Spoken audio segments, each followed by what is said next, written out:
The year was 1852, and in the grand halls of Ravenshollow estate, Duke Alexander Blackwood commanded respect with every step he took. His black hair caught the candlelight as he moved through his ancestral home, the very walls seeming to acknowledge his presence. The portraits of his ancestors lined the corridors, their painted eyes following his movements, reminding him constantly of the weight of expectation that rested upon his broad shoulders. But behind those piercing dark eyes lay a burden that wealth and title could never ease. At 32, he was England's most eligible bachelor, courted by every ambitious mother with a marriageable daughter, yet he felt more isolated than ever. The endless parade of suitable young ladies, each more desperate than the last to secure his attention, had left him feeling like a prize to be won rather than a man to be loved. Alexander's days were filled with meetings about estate management, political discussions that shaped the fate of hundreds of workers, and social obligations that felt increasingly hollow. He could command armies, influence parliament, and control vast fortunes, yet he couldn't command genuine affection or find a single soul who saw past his title to the man beneath. That crisp autumn morning, as golden leaves danced outside the tall windows of his study, Alexander was reviewing correspondence from his various estates when a commotion erupted from the servants' quarters. The sound of raised voices was unusual in his well-ordered household, where even whispers seemed too loud in the reverent silence that surrounded his daily life. His head butler, Mr. Whitmore, appeared at the heavy oak door with an unusual request. The elderly man had served the Blackwood family for over 30 years, and his typically composed demeanour seemed slightly ruffled. "Your Grace, forgive the interruption, but there's been an incident with the new seamstress. She's refusing payment for her work and insisting on leaving immediately." Alexander looked up from his papers, his dark eyebrows drawing together in confusion. "Refusing payment, that's unusual." "Indeed, Your Grace. Mrs. Pemberton is quite beside herself.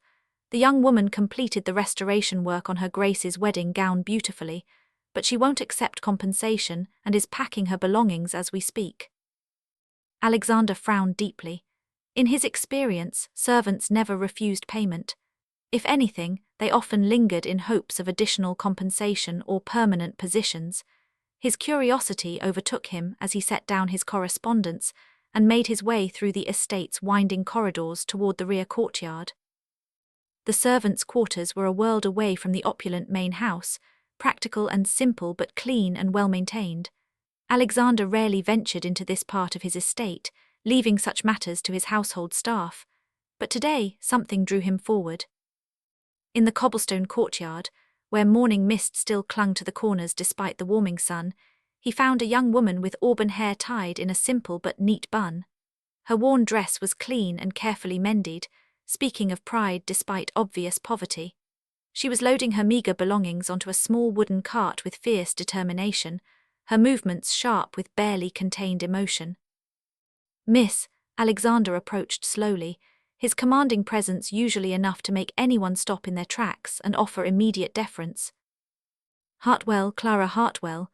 She didn't curtsy, didn't even pause in her packing, her voice carrying a musical quality despite its current edge of frustration. "And I won't be needing your charity, Your Grace." Alexander was taken aback. No one spoke to him this way. Servants bobbed and curtsied, called him Your Grace with reverent tones, and hung on his every word. This woman seemed entirely unimpressed by his presence. "Charity," Alexander's voice carried a note of genuine confusion. "You completed work, payment is owed, there's no charity involved." Clara finally turned to face him, and Alexander felt something shift in his chest. Her green eyes blazed with a pride so fierce it seemed to burn, and there was a dignity in her bearing that spoke of strength tested by hardship. She was beautiful, but not in the polished, artificial way of the society ladies who graced his ballroom. Her beauty was natural, unadorned, real. "I overheard your housekeeper, Mrs. Pemberton, speaking with the cook," Clara said, her voice tight with controlled emotion. "She said you ordered extra payment because you pitied the poor girl, that you felt sorry for someone so obviously down on their luck. I don't need anyone's pity, Your Grace, especially not yours." Alexander felt heat rise in his chest, not anger, but something else entirely. He recognized the steel in her voice, the same pride that had driven him to excel in everything he'd ever attempted. But where his pride was born of privilege, hers was forged in struggle. In that moment, Alexander saw something he'd never encountered in his privileged world: genuine dignity in the face of poverty. While others bowed and scraped for his approval, here stood a woman who valued her self-respect over his money.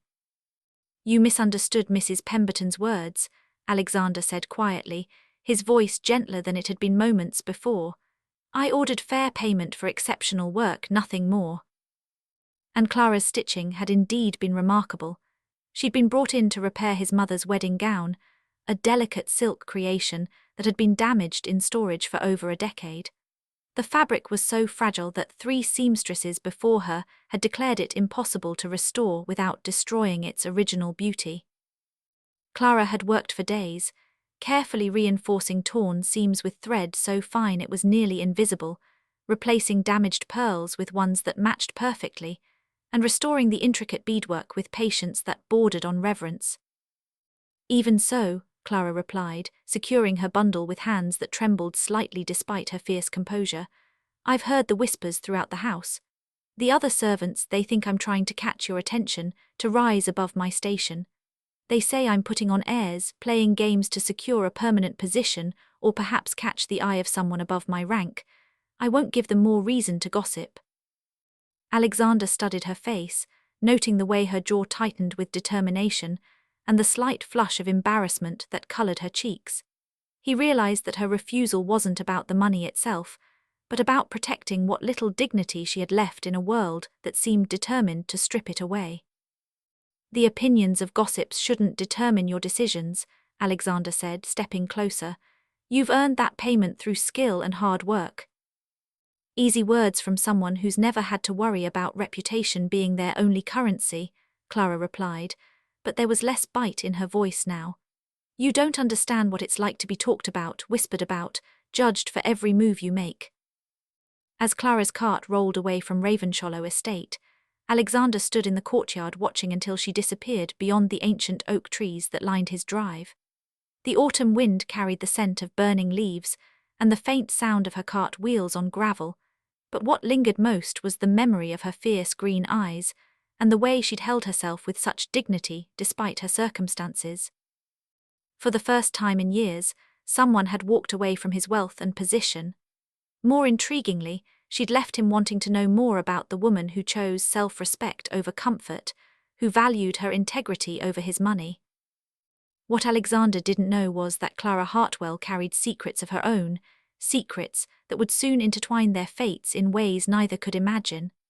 As her cart disappeared from view, both of them felt the pull of something neither fully understood, a connection that defied the rigid boundaries of their different worlds. The servants who'd witnessed the encounter whispered among themselves for days afterward. Some admired Clara's spirit, while others shook their heads at what they saw as foolish pride. But all agreed on one thing: they'd never seen their master watch anyone leave with such intensity, such obvious reluctance to let them go. 3 weeks passed before Alexander learned where Clara had gone, and those weeks were filled with a restlessness he couldn't explain. He found himself distracted during important meetings, his mind wandering to thoughts of auburn hair and defiant green eyes. He caught himself asking Mrs. Pemberton casual questions about the seamstress, always careful to maintain an air of mere curiosity. Finally, through discreet inquiries made by Mr. Whitmore, Alexander discovered that Clara had taken lodgings in the village of Millbrook, a small community about 5 miles from his estate. She was working as a seamstress from a tiny room above Mrs. Henderson's bakery, taking in whatever work she could find to pay for her modest accommodations. But Alexander's interest in her went far beyond idle curiosity.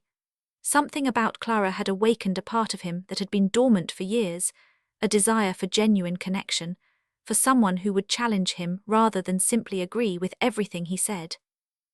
He began visiting the village under various pretenses, checking on estate business, meeting with tenant farmers, inspecting properties that needed maintenance.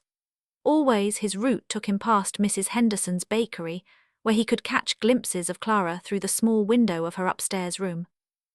Sometimes he saw her bent over her work, her face illuminated by candlelight, completely absorbed in whatever delicate task occupied her hands. Other times, she would look up from her sewing and gaze out the window, and Alexander wondered what thoughts occupied her mind during those quiet moments. There was something about her fierce independence that drew him like nothing ever had. In his world, everyone wanted something from him: his money, his influence, his name. Clara was the first person he'd met who seemed to want nothing at all, and that made her infinitely more interesting than any of the women who pursued him with calculated determination. One evening, as the first harsh winds of approaching winter sent autumn rain pelting against the cobblestones, Alexander saw Clara rushing through the village streets without a proper coat. She was soaked through, her simple shawl providing little protection against the storm, and she was clutching a large bundle of fabric to her chest, as if her life depended on keeping it dry. Without thinking, Alexander stepped out of his covered carriage into the driving rain. "Miss Hartwell, please take my coat." Clara startled, nearly dropping her precious cargo as she spun around to face him. Her hair had come loose from its pins and hung in wet tendrils around her face, and her lips were blue with cold. "Your Grace, what are you doing here?" Her voice was breathless with surprise and exertion.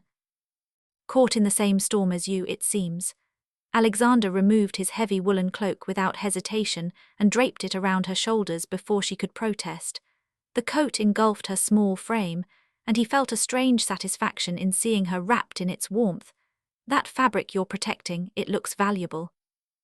"It's Mrs. Morrison's wedding dress," Clara explained, still seeming stunned by his sudden appearance.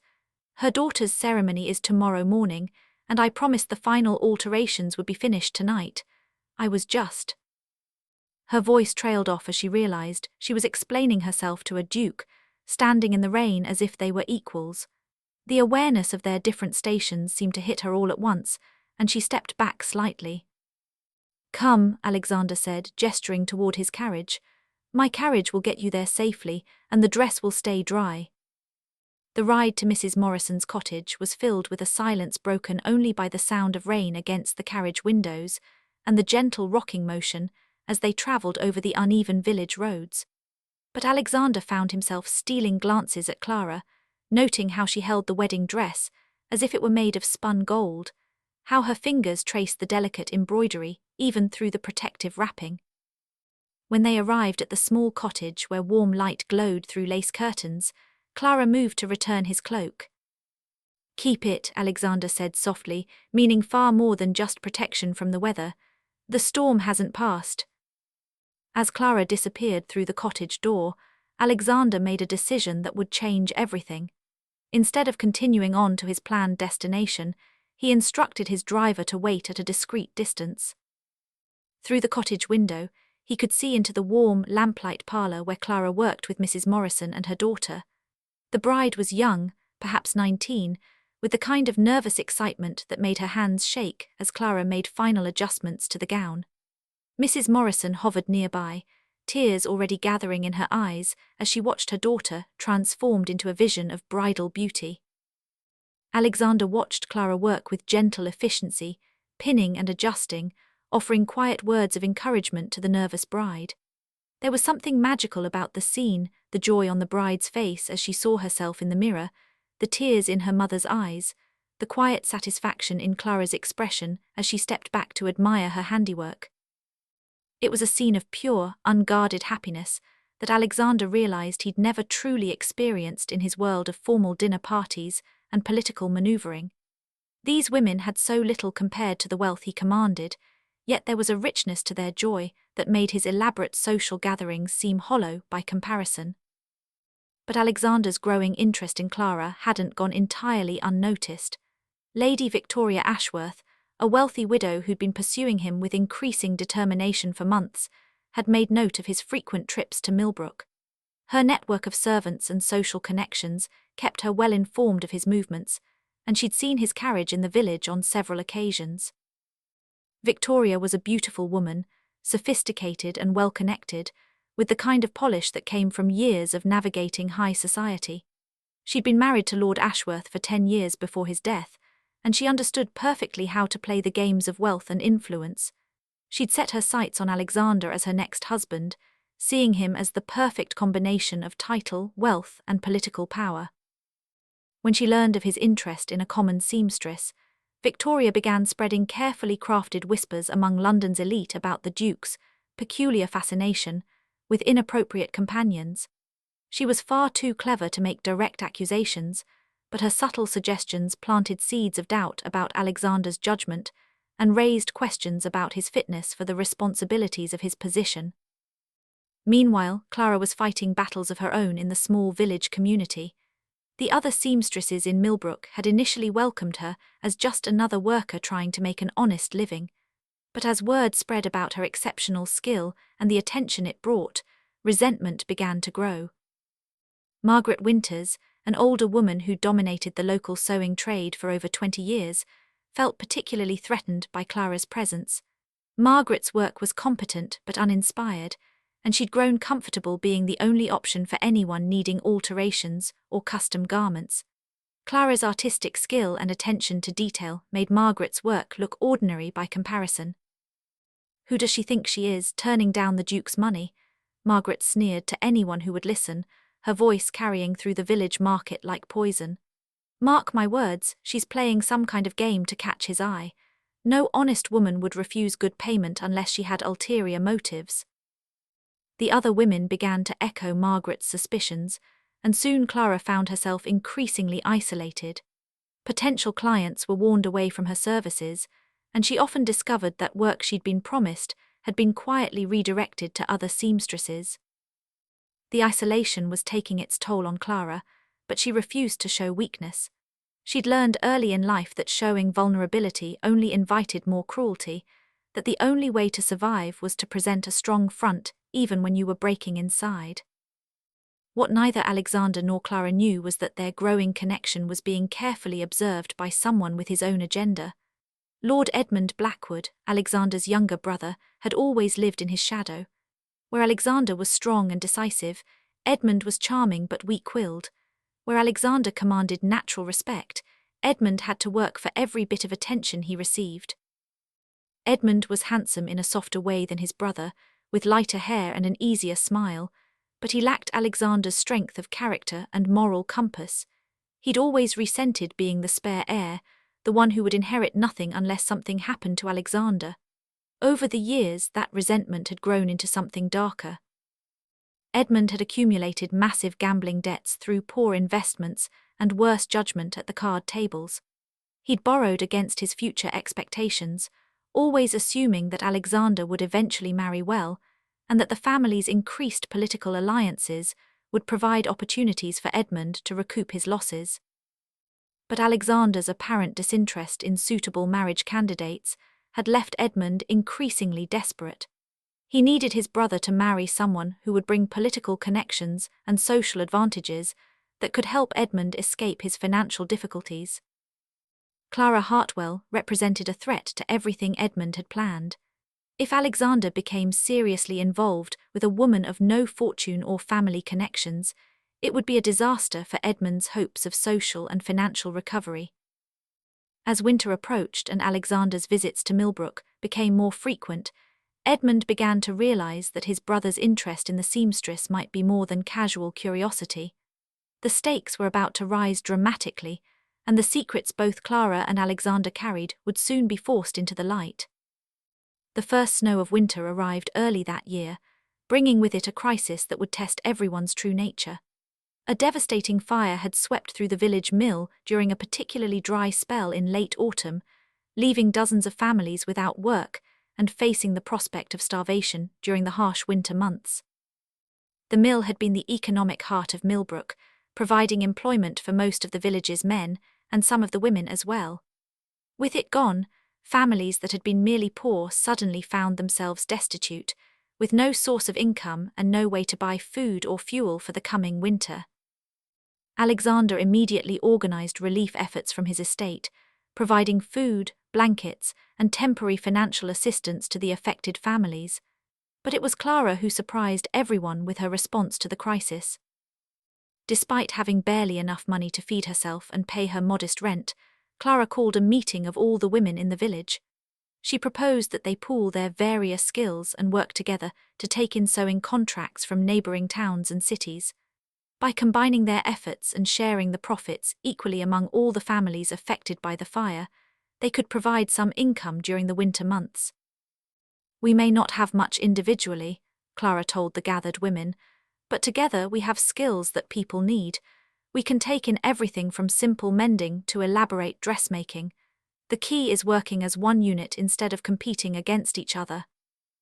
Some of the women were skeptical, particularly Margaret Winters, who saw Clara's leadership as an attempt to take over her established position in the community. But desperation eventually won out over pride, and within a week, Clara had organised a cooperative that was bringing in steady work from throughout the county. Alexander watched from a distance as Clara transformed from an outsider who'd been shunned and gossiped about into the heart of the community. Her natural leadership abilities and genuine compassion united people who had previously been divided by petty jealousies and competition. But Clara pushed herself too hard in her efforts to help others. She worked 18-hour days, taking in the most complex and time-consuming projects while ensuring that simpler work went to women with less skill. She often skipped meals to save money that could be contributed to the common fund, and she gave up her small coal allowance to families with young children. When Clara fainted from exhaustion and malnutrition, after working for 3 days straight without sleep, Alexander could no longer maintain his careful distance. He arrived at her tiny room above the bakery to find her burning with fever, alone and struggling to breathe in the cold room. Her landlady, Mrs. Henderson, was beside herself with worry, but had no idea how to help.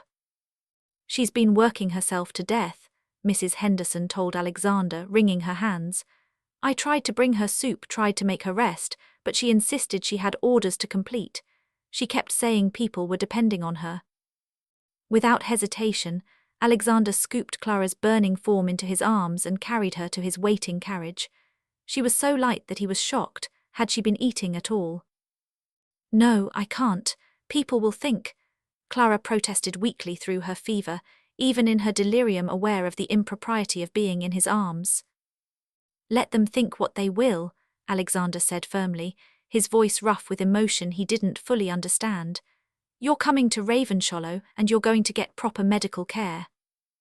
For 3 days, Clara drifted in and out of consciousness in the estate's best guest room, while Alexander's personal physician, Dr. Matthews, attended to her. The doctor diagnosed severe exhaustion, malnutrition, and a respiratory infection that could have been life-threatening if left untreated. Alexander found himself at Clara's bedside whenever his duties allowed, reading to her from books of poetry, ensuring she was comfortable, watching for any signs of improvement. He'd had the room warmed with a constant fire, brought in the softest linens, and ensured that fresh flowers brightened her surroundings. It was during one of these quiet vigils, as Alexander sat reading beside her bed in the late evening, that Clara began talking in her fever-induced delirium. The barriers that her conscious mind maintained so carefully crumbled under the influence of illness, and the tragedy that had shaped her life began to pour out in broken whispers. "Papa, please don't leave us," she whispered, tears streaming down her flushed cheeks. "Mama says the debts aren't your fault, that the factory owner lied about the wages. We can start over somewhere else. We can go to America like you always talked about." Alexander set down his book and leaned closer, his heart breaking as he listened to Clara relive what were clearly the worst moments of her young life. "The magistrate says you stole money, but I know you didn't, Papa. You would never steal anything. You always said honesty was the only thing poor people could afford to keep. Why won't they listen? Why won't they believe you?" Through the fractured narrative of Clara's fevered memories, Alexander began to piece together the tragic story of her family. Her father had been a factory foreman, a man who'd worked his way up from the mill floor through determination and integrity. He discovered that his employer was systematically cheating workers of their wages while pocketing the difference. When Thomas Hartwell had tried to expose the truth, he'd been framed for the very theft he'd attempted to prevent. The stolen wages had been planted in his modest home, and he'd died in debtor's prison before anyone could investigate the truth of his claims. "Mama got so sick after Papa died," Clara continued, her voice barely audible. She just gave up, said there was no point fighting anymore, that good people don't win against powerful men. She made me promise to be strong, to never let anyone break me the way they broke her. But I miss them so much. Clara's mother had passed away just 6 months after her husband's death, leaving 17-year-old Clara completely alone in the world with nothing but her sewing skills and a fierce determination never to be vulnerable again. When Clara finally woke on the 4th day, the fever had broken and her breathing was clear. She found Alexander sitting beside her, his dark eyes filled with an emotion she couldn't name, not pity, which she'd always dreaded, but something deeper and more complex. "You heard everything, didn't you?" she asked quietly, her voice hoarse from days of fever. "Some of it," Alexander admitted, taking her hand gently. "Clara, I want you to know something. You've never had nothing. You have something most people in my world lack entirely." "What's that?" Clara's voice was barely above a whisper. "A soul that can't be bought," Alexander replied, his thumb tracing gentle circles on her palm. "Integrity that no amount of money can purchase. Strength that has nothing to do with title or position." But their moment of quiet connection was violently shattered when Edmund burst through the door without announcement, his face twisted with rage and something that might have been panic. "Alexander, what is the meaning of this?" Edmund's voice carried through the room like a whip crack. "The entire household is talking, the village is buzzing with rumours, and I've just received word that Lady Victoria has cancelled her planned visit to the estate. Do you have any idea what you're doing to our family's reputation?" "I'm caring for someone who needed help," Alexander replied coldly, not releasing Clara's hand despite his brother's obvious fury. "She's a nobody," Edmund's voice was venomous, his usual charm completely abandoned. "A seamstress with no family, no connections, no dowry, and after what I've just discovered about her background." His eyes glittered with malicious satisfaction. "What are you talking about?" Clara struggled to sit up, though the movement made her dizzy. Edmund smiled with cruel satisfaction, like a cat who'd cornered a particularly interesting mouse. "Your father, my dear Clara, he wasn't just a simple factory worker, was he? He was a radical, a troublemaker who tried to organize workers against their betters. The man who exposed him as a thief was doing society a favor by stopping a potential revolt." The color drained from Clara's face as the full weight of Edmund's words hit her. In a world where reputation was everything, where social stability depended on everyone accepting their place in the hierarchy, her father's legacy made her not just poor but dangerous. "That's enough, Edmund." Alexander's voice was deadly quiet, carrying a warning that his brother chose to ignore. "Is it because I've done some investigating, dear brother? The factory where her beloved father worked, where he supposedly tried to expose corruption, it's one of ours, the Blackwood Mills in Manchester, which means our dear Clara here is the daughter of the man who tried to destroy our workers' loyalty and cost us thousands in lost production." Clara's world shattered completely. The man she was falling in love with, the man who'd cared for her when she was sick, who'd shown her kindness she'd never expected to receive, belonged to the family that had destroyed hers. Every moment of growing affection, every shared glance, every gentle touch had been built on a foundation of lies and hidden connections. She pulled her hand from Alexander's as if his touch burned her, scooting back against the pillows. "Did you know," she whispered, her voice breaking, "when you first approached me, when you brought me here, did you know who my father was?" "No," Alexander said immediately, reaching toward her only to have her flinch away. "Clara, I swear to you on everything I hold sacred, I had no idea about the connection between our families." But the damage was done. Clara saw the impossible chasm between them with crystal clarity now. She wasn't just a poor woman who'd foolishly fallen in love with a duke. She was the enemy's daughter in love with her family's destroyer.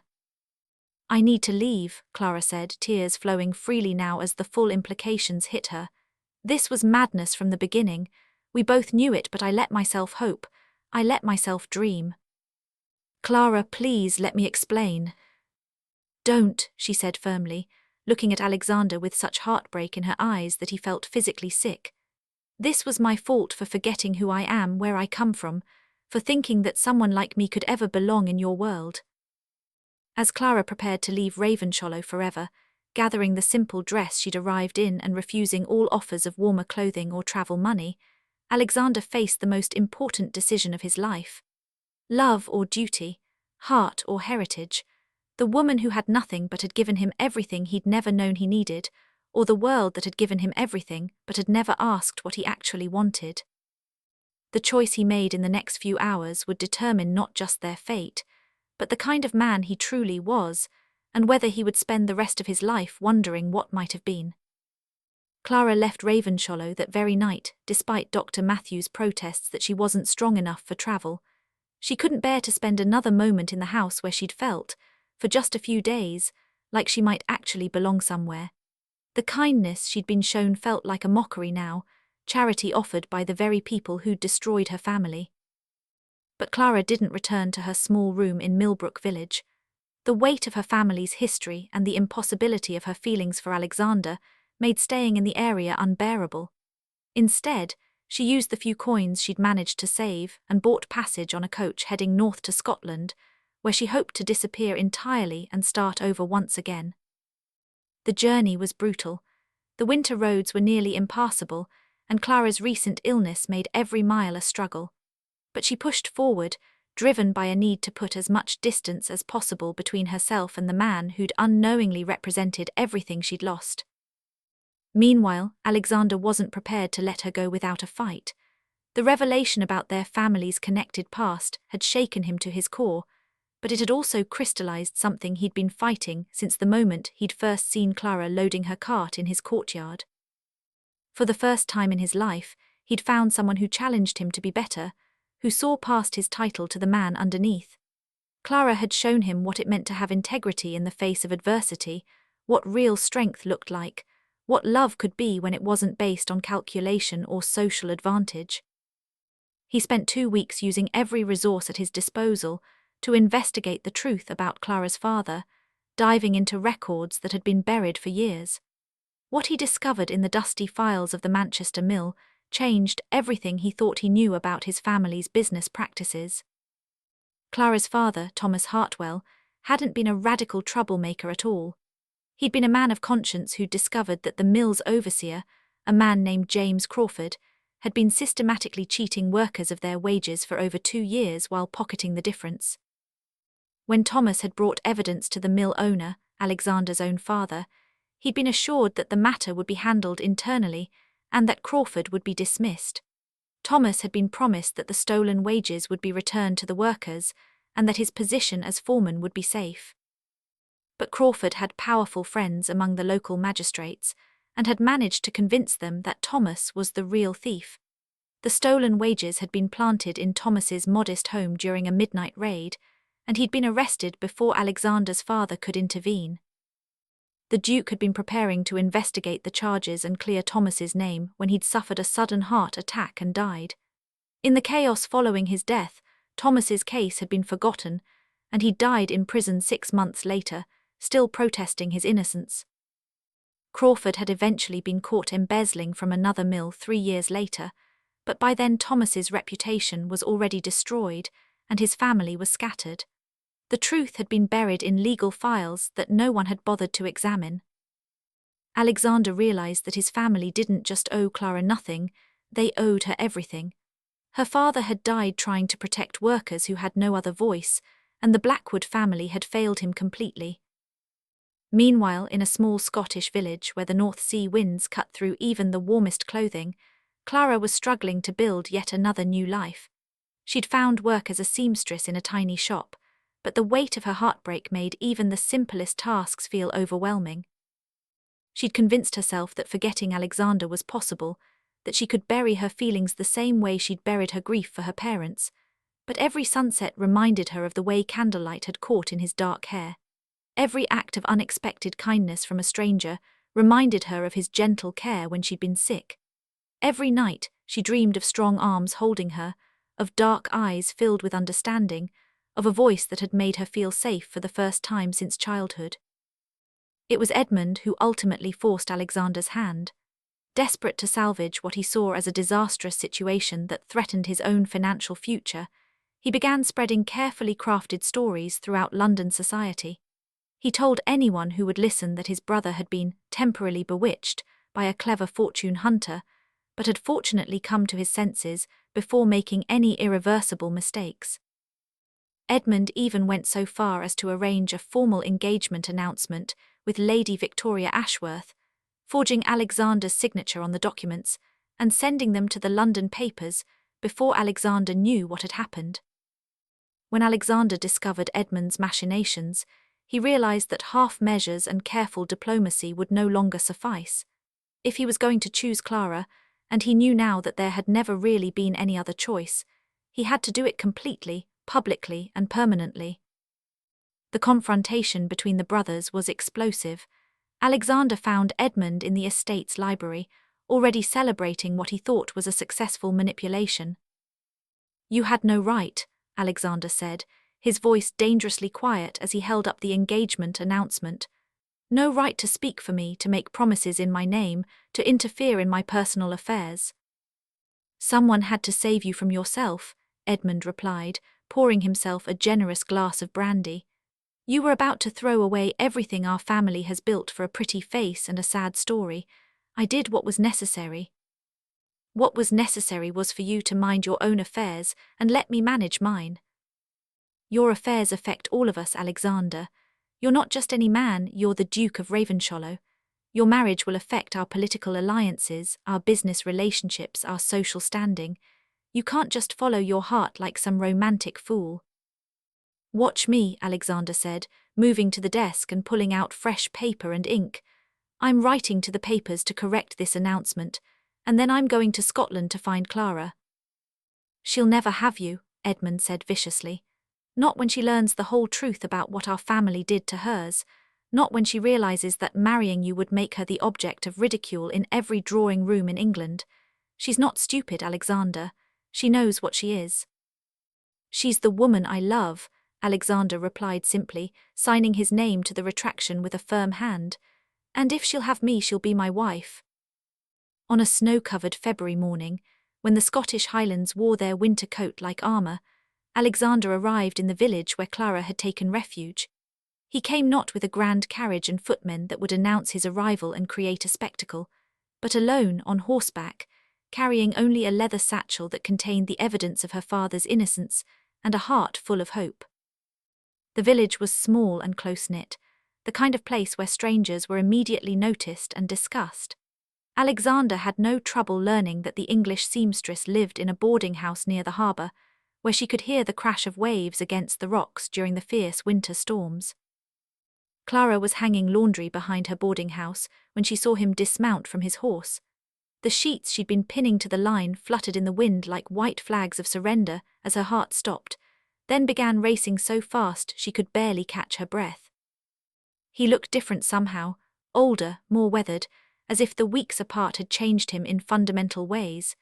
His dark hair was longer than she remembered, and there were lines around his eyes that spoke of sleepless nights and difficult decisions. "You shouldn't be here," she said, not trusting herself to look at him directly, focusing instead on the laundry that suddenly seemed impossibly important. "I've spent the last month learning the truth about your father," Alexander said, his voice steady, but carrying an undercurrent of emotion that made Clara's hands shake. "He wasn't a thief, Clara. He was an honest man who tried to protect workers who had no one else to speak for them." Slowly, carefully, Alexander showed her the documents he'd uncovered, witness statements from other workers who'd been too afraid to speak up at the time, financial records that proved Crawford's guilt, correspondence between her father and the mill owner that revealed Thomas's genuine concern for his fellow workers. Most precious of all was a letter her father had written to the Duke, explaining his concerns about Crawford's behaviour and asking for a fair investigation. A letter that had arrived the week the Duke died and had been lost in the chaos that followed. "Your father was a hero," Alexander said quietly as Clara read through the papers with trembling hands. "He risked everything to protect people who couldn't protect themselves, and my family failed him completely." Clara's hands shook as she read her father's words, seeing his integrity and courage preserved in his own handwriting. The letter was written in the careful script of a man who taught himself to read and write as an adult, each word chosen with deliberate care. For the first time in years, she felt proud of her heritage instead of ashamed. Her father had been exactly the man she'd believed him to be, honest, brave, and willing to sacrifice his own safety for the sake of others. "Why are you showing me this?" she whispered, finally looking up to meet Alexander's dark eyes. "Because I love you," Alexander said simply, the words carrying the weight of absolute truth. "And because I want you to know exactly what you'd be marrying into if you'll have me. Not a perfect family, not a spotless legacy, but a man who wants to spend his life making sure we honor your father's memory and prevent anything like this from ever happening again." "Alexander, I can't." Clara's voice broke as the full impossibility of their situation hit her again. "Your world, your responsibilities, the scandal it would cause will mean nothing if I can't share them with you." Alexander stepped closer, close enough that she could see the sincerity in his dark eyes. "Clara, you said you had nothing, but you're wrong. You have everything I need. You have integrity I can learn from, strength I admire, compassion that humbles me, and a heart that sees the world as it should be, not just as it is.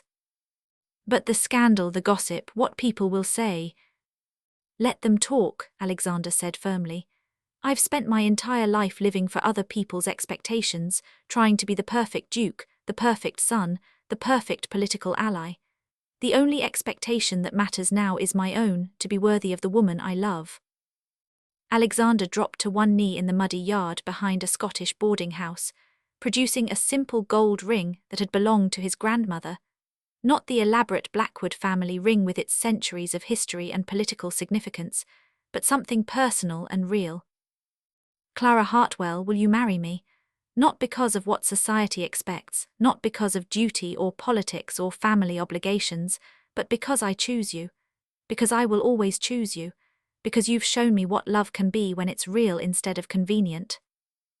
Through her tears, Clara saw not the Duke of Ravenshollow with all his power and position, but simply Alexander, the man who'd sat by her bedside when she was ill, who'd seen her dignity when others saw only poverty, who'd spent weeks uncovering the truth about her family because it mattered to her, who'd travelled hundreds of miles through winter weather because he couldn't imagine a future without her in it. "Yes," she whispered, then louder with growing conviction, "yes, I'll marry you." The ring slipped onto her finger as if it had been made for her, and when Alexander rose to kiss her, Clara felt as if all the broken pieces of her life were finally coming together into something whole and beautiful. 6 months later, Clara Hartwell became the Duchess of Ravenshollow in a ceremony that shocked London society and inspired common people across England. The wedding was held not in the grand cathedral that tradition demanded, but in the small village church where Clara had organised relief efforts after the mill fire. The guest list included not just nobles and politicians, but also the workers from Alexander's mills, the seamstresses from Millbrook village who'd become Clara's friends and allies, and families whose lives had been touched by Clara's compassion and generosity. Alexander had used his considerable political influence to establish new worker protection laws in all his mills, ensuring that what had happened to Clara's father could never happen again. He'd also endowed a school in Thomas Hartwell's name, providing education for the children of working families who might otherwise have no chance to better their circumstances. Edmund, faced with his brother's unwavering resolve and the reality that his financial problems would have to be solved through his own efforts rather than advantageous family connections, eventually reconciled himself to the marriage. Clara's grace, intelligence, and genuine kindness gradually won over even his harshest critics, and Edmund found himself genuinely fond of his new sister-in-law. Clara never forgot her humble beginnings or the struggles that had shaped her character. As Duchess, she became a passionate champion of workers' rights, established schools and training programs for poor children, and created opportunities for women to develop skills and independence. She transformed the role of Duchess from one of ornamental social leadership to one of genuine service, always remembering that true nobility came not from birthright, but from character and the willingness to use whatever advantages one had to help others. Years later, when society reporters would ask Alexander why he'd chosen a woman with no dowry, no title, and no family connections, he would smile and give the same answer every time. She had something worth more than all of those things combined. She had herself, her integrity, her strength, her capacity for love. She taught me that the greatest wealth isn't what you inherit, but what you choose to do with whatever gifts you've been given. In choosing love over expectation, authenticity over appearance, and heart over heritage, Alexander had discovered that sometimes the person who appears to have nothing actually has everything you've been searching for.